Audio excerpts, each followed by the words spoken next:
Hey there, kidlets. Today we are going to learn by video. I will have made this video previous to you watching it right now. And yeah, I think that this is going to go real well. Mr. Slowik is here and he is going to pause as needed and let you guys take down the notes. But this should run pretty smooth. All right. So first things first, let's put what we need to put down. I think this is on the other page because the formatting of your document got a little wonky-tickety. Sorry about that. So what are we going to put here? 1, 2, 3, Tara! And you're going to put whatever your name is. And the date is going to be February 19th, 2016. And the purpose of today's lesson is going to be 3.2 adding, and we're going to put in brackets and subtracting.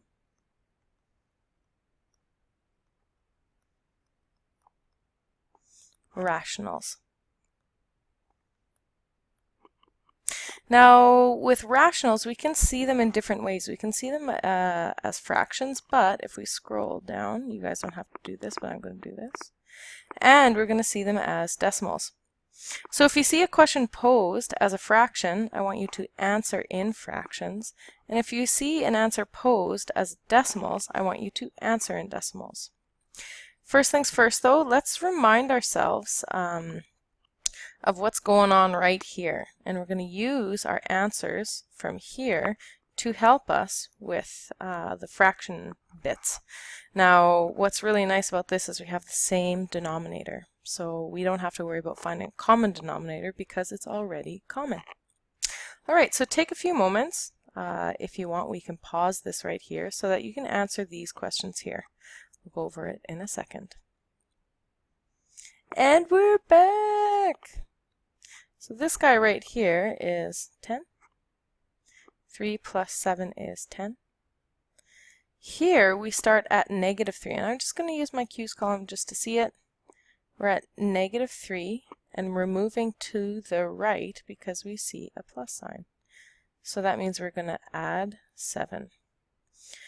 If you owe someone $3 and you pay them back $7, we're going to be at plus 4. We don't have to write the plus down, we can just say it's 4. This guy right here is a little tricky because we have -3 plus -7.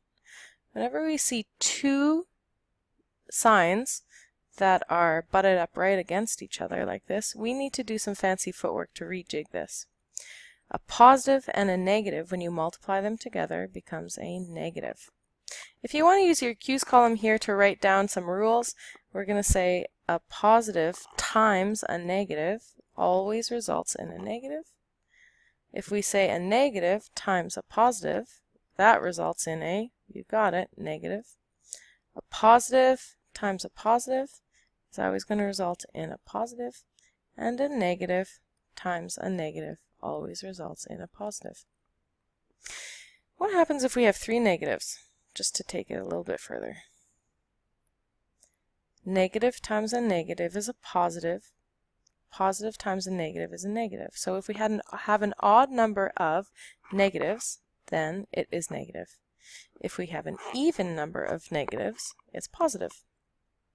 So let's go back to this question. -3 minus 7. You're starting at -3 and you're moving to the left 7.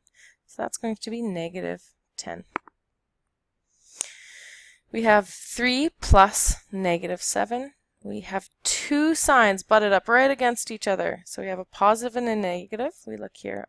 Positive and negative, that makes a negative. So 3 minus 7. You start at +3 and you move to the left 7. So that is going to be -4. Let's use our values that we got here to answer these guys here.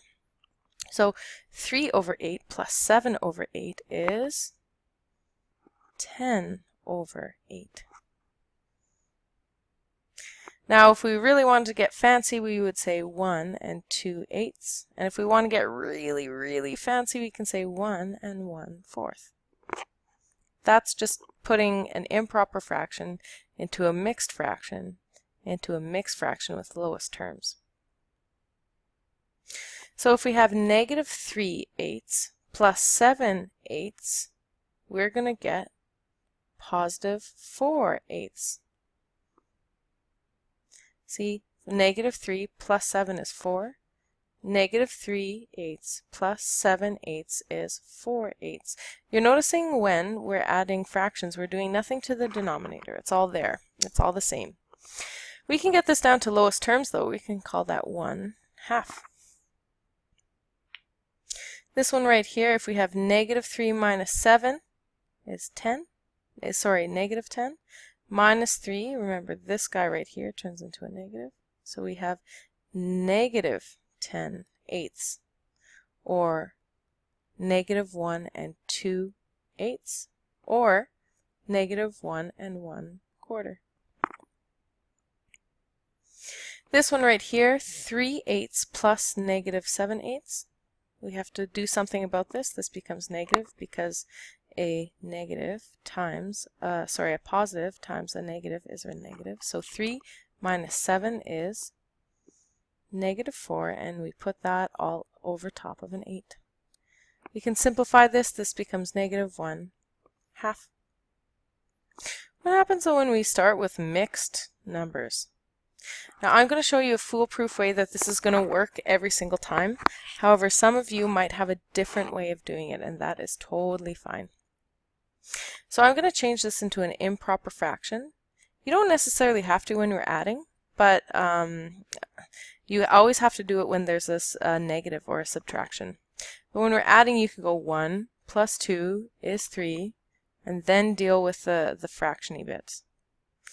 However, if you want a way that works every single time, you can follow this way. So I'm going to put this into an improper fraction. 8 times 1 is 8, plus 3 is 11. So 11 over 8 plus 2 times 8 is 16. 16 plus 7 is 23 over 8. 11 plus 23 is 34 over 8. 8 goes into 34 4 times, but 8 times 4 is 32, so we're left over with 2/8. We can put that down to lowest terms, which is 4 and 1/4.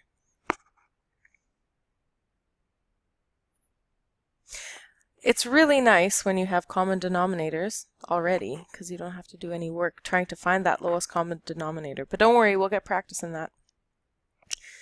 Alright, so this guy right here, we're going to get this into an improper fraction for sure, because we have a negative sign here. So negative 1 times 8 is negative 8. And the way we do this is negative 8 minus 3. So we have negative 11 over 8. Another way you can think about it is you can just forget that the negative exists. You just know that the whole fraction is negative and go 1 times 8 is 8 plus 3 is 11. But we know it's negative, so we stick the negative there. Plus 2 times 8 is 16 plus 7 is 23 over 8. Negative 11 plus 23, or we can say 23 minus 11, whatever you guys feel more comfortable with, is 12. It's going to be positive though, because we know that the positive number is bigger than the negative number. And that's going to be over 8. To change that into an improper, we're saying 1 and 4/8. Or we can say 1 and 1/2.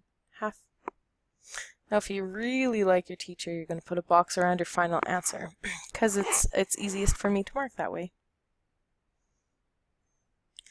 Whew! Look at this. We have this negative here and a positive. So positive and negative, we know that that's going to turn into a negative. So I'm just going to rewrite the exact same thing down, okay, just to add a step. just so you can see exactly what I'm doing. So it's negative 1 3/8 minus 2 7/8. I'm going to get that into an improper fraction, both of them, so that's going to be negative 11/8 minus 2 times 8 is 16 plus 7 is going to be 23/8. Negative 11 minus 23 is going to be negative 34/8. To get that into an improper fraction, this is an improper fraction. To get into a proper mixed fraction, we're going to say negative. 8 goes into 34 4 times, and we have 2 remaining. So negative 4 and 2/8. But to get into lowest terms, we're going to go negative 4 and 1/4. Put a box around the answer.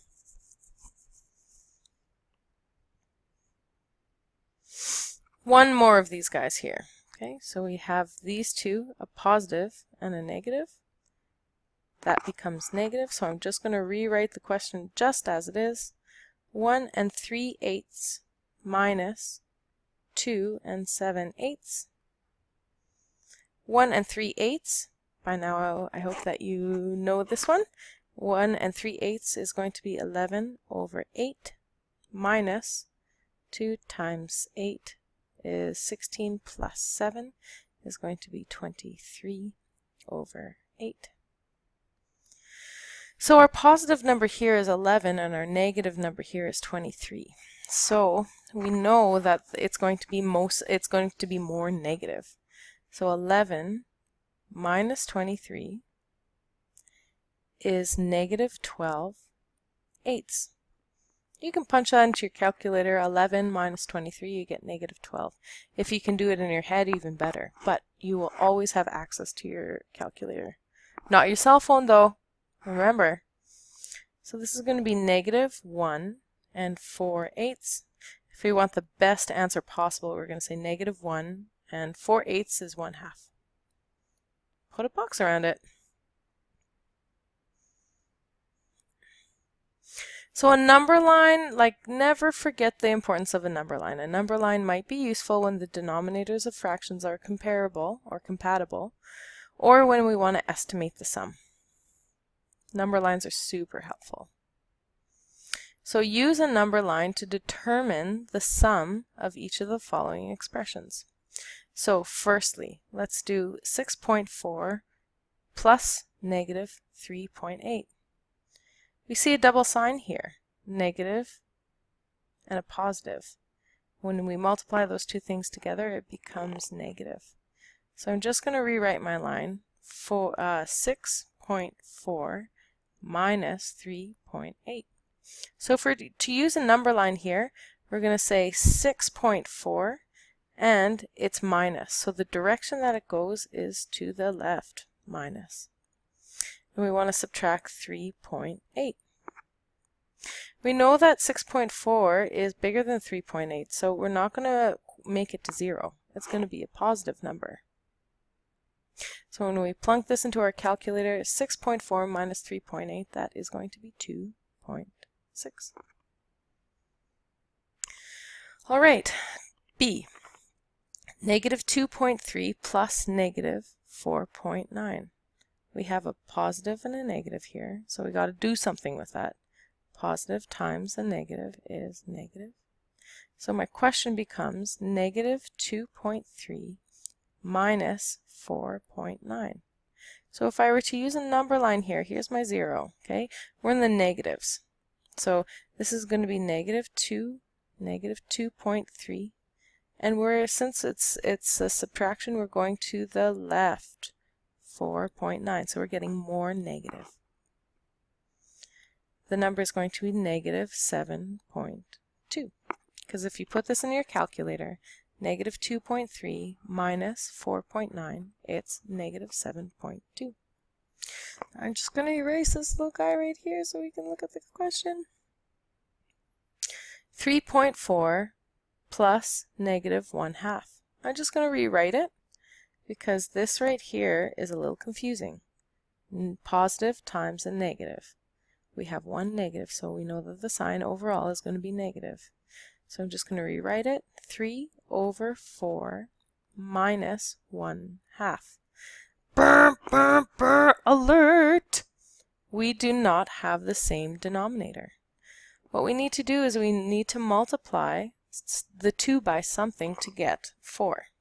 Sometimes you need to multiply both denominators. Sometimes you just need to multiply one.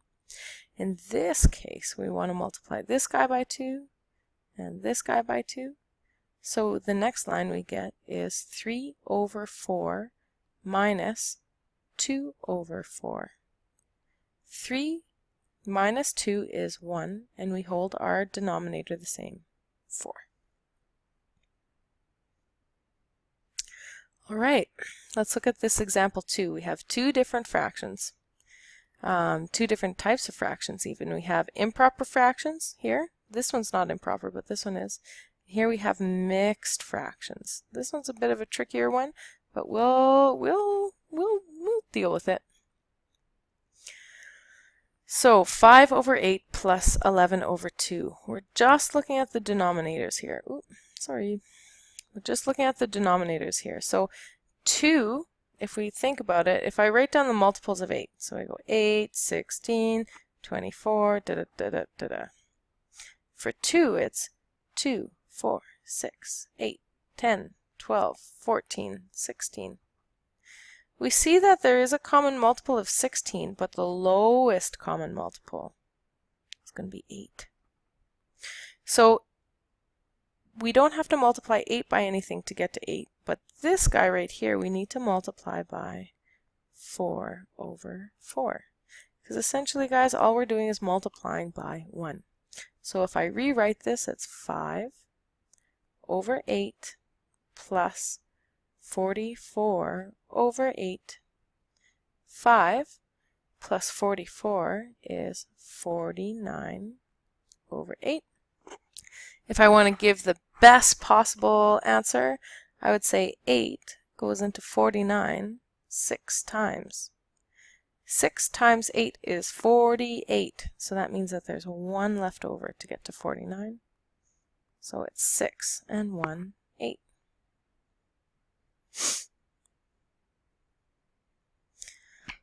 This guy right here is a little tricky. We have a few things that we need to deal with here. First things first, though, we see a positive butted up right against a negative. Positive times a negative is going to be negative. So I'm just going to rewrite the question exactly as it is with that change of sign. So 2 3/4 minus 5 7/12. I'm going to change, because I have this negative here, I'm going to change both of these into improper fractions.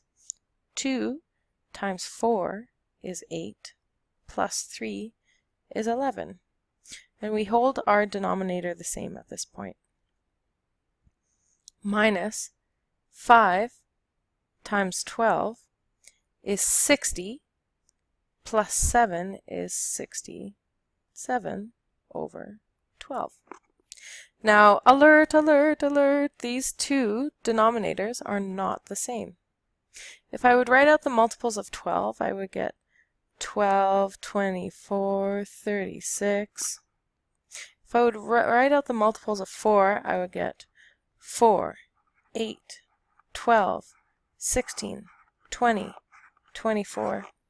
And again, there are some common multiples. There are more than one, but the lowest common multiple is going to be 12.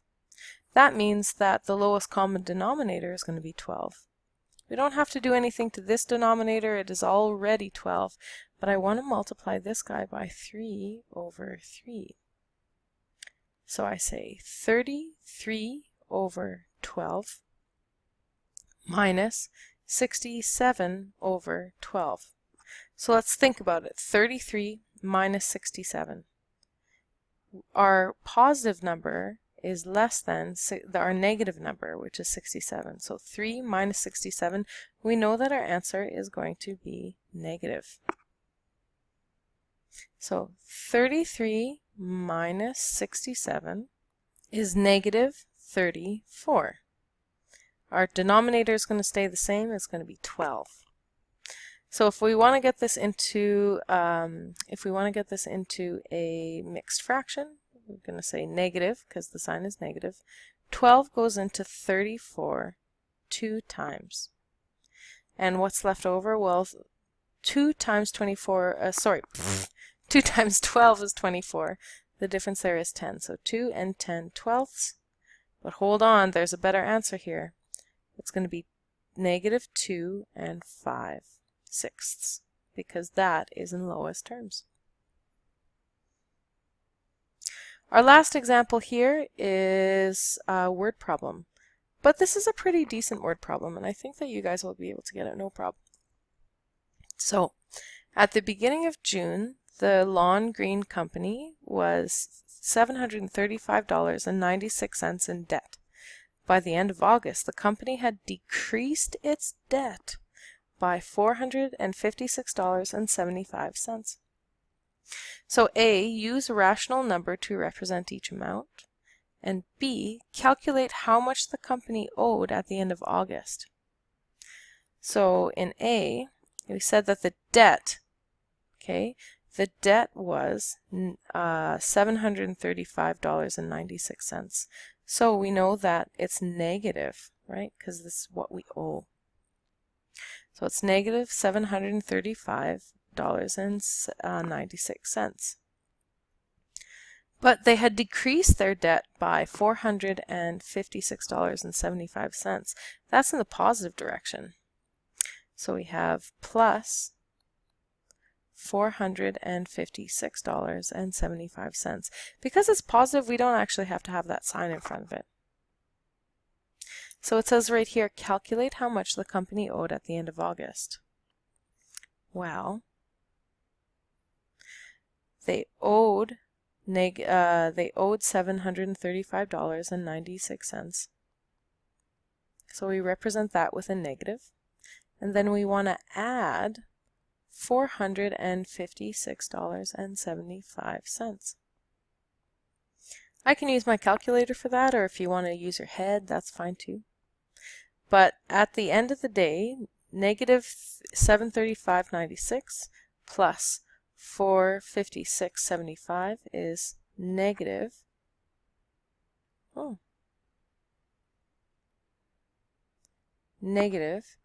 $279.21. So they're still in the hole, but they decreased their debt, so that's pretty good. That's really good. Now for practice, I want you guys to go on Math